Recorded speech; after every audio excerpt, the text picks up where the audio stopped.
السلام علیکم ورحمۃ اللہ۔ پیارے بھائیوں اور میری معززات ماؤں، بہنوں اور بیٹیوں، بلوغ المرام کتاب الزکوٰۃ سبق نمبر ہے 131۔ بسم اللہ الرحمن الرحیم۔ عن عبد اللہ بن ابی اوفا رضی اللہ تعالی عنہ قال کان رسول اللہ صلی اللہ علیہ وسلم اذا اتاہ قوم بصدقتہم قال اللہم صلی علیہم، متفق علیہ۔ عبداللہ بن ابی اوفا رضی اللہ تعالی عنہ راوی ہیں، فرماتے ہیں کہ جب لوگ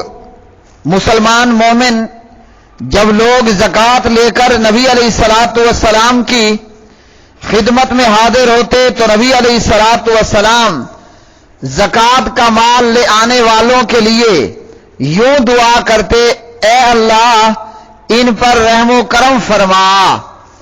تو پیارے بھائیوں، اس حدیث سے معلوم ہوا کہ جس شخص نے زکوٰۃ ادا کرنا ہوتی، سونا چاندی جو بھی اس کے پاس زکوٰۃ مال زکوٰۃ میں سے مال موجود ہے، تو جب وہ زکوٰۃ کی ادائیگی کے لیے اپنا مال جو زکوٰۃ کی مد میں بنتا لے کر پیارے نبی علیہ الصلوۃ والسلام کی خدمت میں حاضر ہو جاتے تو نبی علیہ الصلوۃ والسلام ان کے لیے دعائے خیر کرتے، دعائے رحمت کرتے۔ اس حدیث سے ثابت ہوا کہ صحابہ کرام رضوان اللہ علیہ مجمعین خود حاضر ہو کر پیارے نبی صلی اللہ علیہ وسلم کی خدمت میں زکوٰۃ پیش کرتے، اور آپ صلی اللہ علیہ وسلم ان لوگوں کے لیے خیر و برکت اور اللہ تعالی کی رحمت کی دعا کرتے۔ تو نماز روزے کی طرح فرض ہے، نماز زکوٰۃ جو ہے وہ نماز اور روزے کی طرح فرض ہے۔ جیسا کہ پہلے بتایا، اسلام کے 5 رکن ہیں، انہی میں سے جو ہے وہ ایک زکوٰۃ۔ تو جیسے روزہ فرض، نماز فرض، ویسے ہی زکوٰۃ کا ادا کرنا فرض ہے، جس کے ذمے جس چیز کی بھی زکوٰۃ بنتی ہے۔ اگلی حدیث، عن علی بن ابی طالب رضی اللہ تعالی عنہ ان العباس رضی اللہ تعالی عنہ سال النبی صلی اللہ علیہ وسلم فی تعجیل صدقتہ قبل ان تحل فرخص له ذلك، رواہ الترمذی والحاکم۔ علی رضی اللہ تعالی عنہ راوی فرماتے ہیں کہ عباس بن عبد المطلب رضی اللہ تعالی عنہ نے پیارے نبی صلی اللہ علیہ وسلم سے پوچھا کہ زکوٰۃ اپنے مقررہ وقت سے پہلے بھی ادا ہو سکتی ہے؟ تو آپ صلی اللہ علیہ وسلم نے عباس کو اجازت دی، یعنی سال پورا ہونے سے پہلے کسی کے پاس چاندی ہے، سونا ہے، اور سال اس پر گزرنے سے پہلے جو ہے وہ زکوٰۃ اس کی ادا کی جا سکتی ہے۔ اور اس کے تعلق سے علماء کا یہ کہنا ہے کہ کم از کم 2 سال کی زکوٰۃ پیشگی وصول کی جا سکتی ہے، جیسا کہ صحیح بخاری اور مسلم وغیرہ کے اندر اس قسم کی روایات ملتے ہیں۔ نبی علیہ الصلوۃ والسلام نے عباس رضی اللہ تعالی عنہ کے تعلق سے فرمایا کہ ان کی زکوٰۃ میرے ذمے ہے، اور اس کے مثل اس کے ساتھ اور بھی، بخاری 1468۔ تو اس کا یہ مطلب لیا گیا کہ 2 سال کی پیشگی زکوٰۃ وصول کی جا سکتی ہے۔ اگلی حدیث، عن جابر بن عبد اللہ رضی اللہ تعالی عنہما عن رسول اللہ صلی اللہ علیہ وسلم قال لیس فی ما دون خمس اواکم من الورق صدقۃ ولیس فی ما دون 5 زود من الابل صدقۃ وليس فيما دون خمسة اوسق من التمر صدقۃ وله من حدیث ابی سعید رضی اللہ تعالی عنہ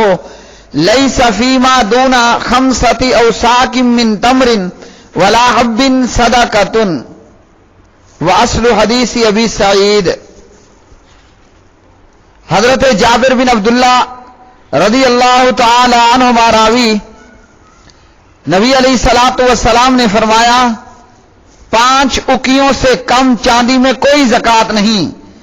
اور 5 سے کم اونٹوں میں بھی زکوٰۃ نہیں ہے اور 5 وسق سے کم کھجوروں میں بھی زکوٰۃ نہیں ہے۔ اور مسلم ہی میں ابو سعید خدری رضی اللہ تعالی عنہ سے مروی ہے کہ 5 وسق سے کم کھجوروں یا غلے میں زکوٰۃ نہیں۔ حضرت ابو سعید خدری کی روایت کی اصل بخاری مسلم میں ہے۔ تو پیارے بھائیو، اس حدیث سے ہمیں یہ معلوم ہوا کہ 5 اکیوں سے کم چاندی ہو تو اس کے اندر زکوٰۃ نہیں ہوگی۔ 1 اکیے میں 40 درہم ہوتے ہیں اور یوں 5 اکیوں کے 200 درہم ہوئے، جیسا کہ پہلے حدیث گزر چکی ہے۔ 5 اکیا یعنی 200 درہم، 200 درہم سے جب کم ہوں گے زکوٰۃ نہیں ہوگی اور جب پورے 200 درہم ہوں گے تو ان میں پھر زکوٰۃ ہوگی۔ اور اسی طرح 1 وسق 60 سا کا ہوتا ہے اور 5 وسق 3 سا کے ہوئے اور 1 سا میں 4 مد ہوتے ہیں اور 1 مد 1 رتل اور تہائی رتل کے برابر ہوتا ہے۔ جدید پیمانے کے مطابق 1 سا تقریباً 2.5 کلو گرام کا ہوتا ہے اور 5 وسق یہ بن جائیں گے 20 من۔ تو غلہ 20 من غلے سے کم میں کوئی زکوٰۃ نہیں ہے۔ تو غلہ جب 5 وسق سے کم ہو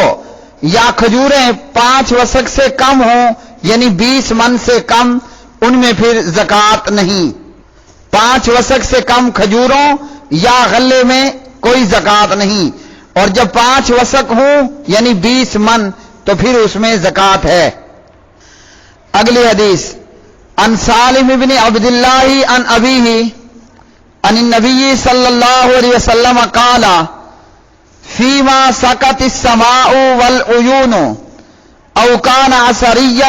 العشر وفیما سقی بالنضح نصف العشر رواہ البخاری ولی ابی داود او کان بال العشر وفیما سقی بالسوانی او النضح نصف العشر۔ سالم بن عبداللہ رحمہ اللہ اپنے والد سے روایت کرتے ہیں اور وہ نبی علیہ الصلوۃ والسلام سے بیان کرتے ہیں کہ پیارے نبی علیہ الصلوۃ والسلام نے فرمایا جو زمین آسمان یعنی بارش اور چشموں سے سیراب ہوتی ہو یا خود بخود جڑوں سے پانی کھینچنے سے سیراب ہو، اس میں 10واں حصہ عشر زکوٰۃ ہے، اور جو زمین پانی کھینچ کر سیراب کی جاتی ہے اس میں 20واں حصہ نصف عشر زکوٰۃ ہے۔ اسے بخاری نے روایت کیا، ابو داود کی روایت میں ہے اگر زمین نمی والی ہو یعنی جسے سیراب کرنے کی ضرورت نہ ہو تو اس میں عشر ہے، اور اگر جانور کے ذریعے سے یا ڈول سے پانی کھینچ کر سیراب کی جاتی ہے تو اس میں 20واں حصہ نصف عشر ہے۔ تو پیارے بھائیو، اس حدیث سے معلوم ہوا کہ زمین کو مختلف ذرائع سے سیراب کرنے کی صورت میں زکوٰۃ عشر کی نوعیت بھی مختلف ہے۔ مثلا جو زمین مشقت طلب ذریعے سے سیراب ہو، جیسے اونٹ، بیل یا آدمی پانی نکال کر یا لا کر سیراب کرتے ہوں، تو اس زمین کی پیداوار پر نصف عشر 20واں حصہ ہے۔ اسی طرح اگر زمین کنویں، ٹیوب ویل کے پانی سے یا پانی خرید کر سیراب کی جاتی ہو تب بھی نصف عشر 20واں حصہ ہے۔ آج کل آبیانہ دے کر زمین سیراب کی جاتی ہے، یہ آبیانہ مشقت و محنت کے قائم و مقام ہے لہذا موجودہ نظام کے تحت نہری پانی سے سیراب کی جانے والی زمینوں کی پیداوار میں بھی 20واں حصہ ہے۔ اگلی حدیث، عن ابی موسیٰ الاشعری ومعاذ رضی اللہ تعالی عنہما ان النبی صلی اللہ علیہ وسلم قال لہما لا تأخذا فی الصدقۃ الا من هذه الاصناف الاربعۃ الشعیر والحنطۃ والزبیب والتمر،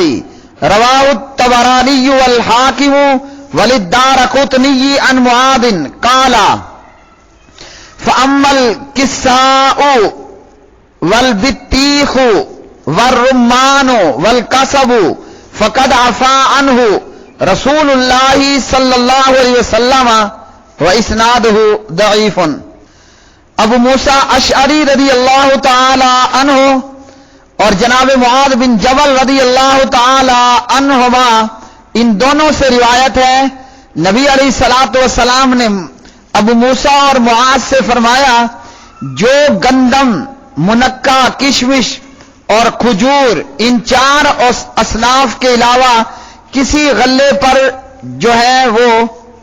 زکوٰۃ وصول نہ کرنا، ان 4 کے علاوہ کسی اور غلے پر زکوٰۃ وصول نہ کرنا۔ نمبر 1 جو، گندم، کشمش اور کھجوروں۔ اور دار قطنی میں معاذ رضی اللہ عنہ سے مروی ہے، نبی علیہ الصلوۃ والسلام نے کھیرا، ککڑی، تربوز، انار اور گنے میں زکوٰۃ معاف فرمائی، اور یہ روایت سندن ضعیف ہے۔ تو اس روایت کی روح سے جو میں، گندم میں، کشمش میں اور کھجور، ان 4 اصناف کے علاوہ کسی غلے پر زکوٰۃ وصول نہ کرنا، یعنی جس کی فصل جو کی فصل ہو اس سے عشر لیا جائے گا 10واں یا 20واں، جس کی گندم کی ہو اس سے بھی زکوٰۃ لی جائے گی، کشمش کی ہو اس سے بھی زکوٰۃ لی جائے گی، اور کھجور ہو اس سے بھی زکوٰۃ لی جائے گی۔ جو ان کے علاوہ غلہ ہوگا اس پر زکوٰۃ وصول نہ کرنا، اور ککڑی، تربوز اور انار اور گنے میں بھی زکوٰۃ معاف، لیکن روایت سندن ضعیف ہے۔ اس لیے جو بھی کھیتی ہے، جو بھی زمین کی پیداوار ہے، اس تمام میں سے زکوٰۃ ادا کرنا ہوگی۔ جیسا کہ اللہ رب العالمین پارہ نمبر 8 سورۃ الانعام کے اندر فرماتے ہیں، وَآتُوا حَقَّهُ يَوْمَ حَصَادِهِ، اور فصل کی کٹائی چنائی کے دن اس کا حق دے دیا کرو اور فضول خرچی مت کرو۔ تو اللہ رب العالمین نے یہاں سورہ الانعام کی آیت نمبر 141 کے اندر فرمایا کہ فصل کی کٹائی کے وقت، کٹائی کے دن اللہ کا حق دے دیا کرو۔ تو اللہ کا حق جو ہے وہ یہی عشر ہے، 10واں یا 20واں ادا کرنا۔ تو اس لیے زمین کی جو بھی پیداوار ہے اس پر زکوٰۃ ادا کرنا ہوگی۔ جیسا کہ استاد محترم شیخ الحدیث حافظ عبدالسلام بن محمد حافظہ اللہ تعالی اپنی کتاب احکام عشر و زکوٰۃ کے اندر فرماتے ہیں، اور یہ روایت سندن ضعیف ہے، جیسا کہ حافظ ابن حجر رحمہ اللہ تعالی نے کہا۔ اسی طرح کچھ دیگر روایات، مثال کے طور پر حضرت انس رضی اللہ عنہ راوی، نبی علیہ الصلوۃ والسلام نے فرمایا سبزیوں میں زکوٰۃ نہیں ہے، دار قطنی، اور یہ روایت سندن ضعیف ہے۔ اسی طرح معاذ رضی اللہ تعالی عنہ کی یہ روایت جو یہاں بیان ہو گئی اس باب کے اندر، یہ روایت بھی سندن ضعیف ہے، یعنی کھیرا، ککڑی، تربوز، انار، گنے میں زکوٰۃ معاف کر دی، یہ روایت سندن ضعیف ہے، جیسا کہ حافظ ابن حجر رحمہ اللہ نے کہا۔ اسی طرح ایک یہ روایت کہ عبداللہ بن مغیرہ رحمہ اللہ نے موسیٰ بن طلحہ کی زمین سے سبزیوں کی زکوٰۃ لینے کا ارادہ کیا، تو موسیٰ بن طلحہ نے کہا کہ تم ایسا نہیں کر سکتے کہ اس سبزیوں میں زکات نہیں ہے۔ دارقطنی یہ روایت بھی مرسل ہے، ضعیف ہے۔ استاد محترم حافظ عبدالسلام بن محمد مدرس جامعہ دعوہ الاسلامیہ فرماتے ہیں کہ قرآن مجید میں ہر قسم کے باغوں اور کھیتوں کا ذکر فرما کر اللہ رب العالمین نے جو اللہ کا حق ادا کرنے کا حکم دیا،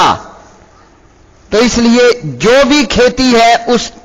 کی جو ہے وہ زکوٰۃ ادا کرنا ہوگی۔ اور اسی طرح اپنی کتاب میں نقل کیا کہ امام داؤد ظاہری رحمہ اللہ فرماتے ہیں زمین سے پیدا ہونے والی ہر چیز سے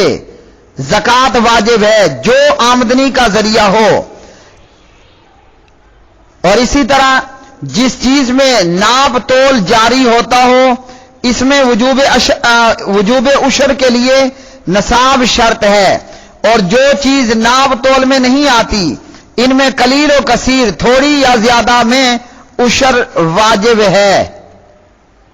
اور اسی طرح اس روایت کے تعلق سے یہ فرمایا کہ سبزیوں میں زکوٰۃ نہیں، ترمذی تو یہ روایت سندن ضعیف ہے۔ ہر قسم کے پھل اور جنس میں زکوٰۃ واجب ہے۔ اور اسی طرح حافظ عبدالسلام بن محمد اپنی کتاب میں کہتے ہیں کہ میں عبدالسلام کہتا ہوں فتاوی علماء حدیث میں مولانا شرف الدین محدث نے قرآن و حدیث کے دلائل کے ساتھ ہر قسم کے غلے، پھل اور سبزی میں صدقہ ضروری قرار دیا، اور فرمایا کہ اس مسئلے میں ان کی تحریر قابل دید ہے، یعنی اشرف الدین محدث کی۔ پیارے بھائیوں، آج کے سبق نمبر 131 سے معلوم ہوا بندے کو چاہیے کہ خود ہی جا کر جو ہے وہ حاکم وقت کے پاس یا جس کے پاس زکوٰۃ دینی ہے یا جس غریب کو زکوٰۃ دینی ہے خود ہی جا کر زکوٰۃ دے دے۔ جس کو زکوٰۃ دی جا رہی ہے اس کو چاہیے زکوٰۃ دینے والے کے لیے دعائے رحمت کرے، اور اسی طرح وقت سے پہلے بھی زکوٰۃ ادا کی جا سکتی ہے۔ اور اسی طرح پیارے نبی علیہ الصلوۃ والسلام کی احادیث سے اور قرآن پاک کی آیات سے یہ معلوم ہوا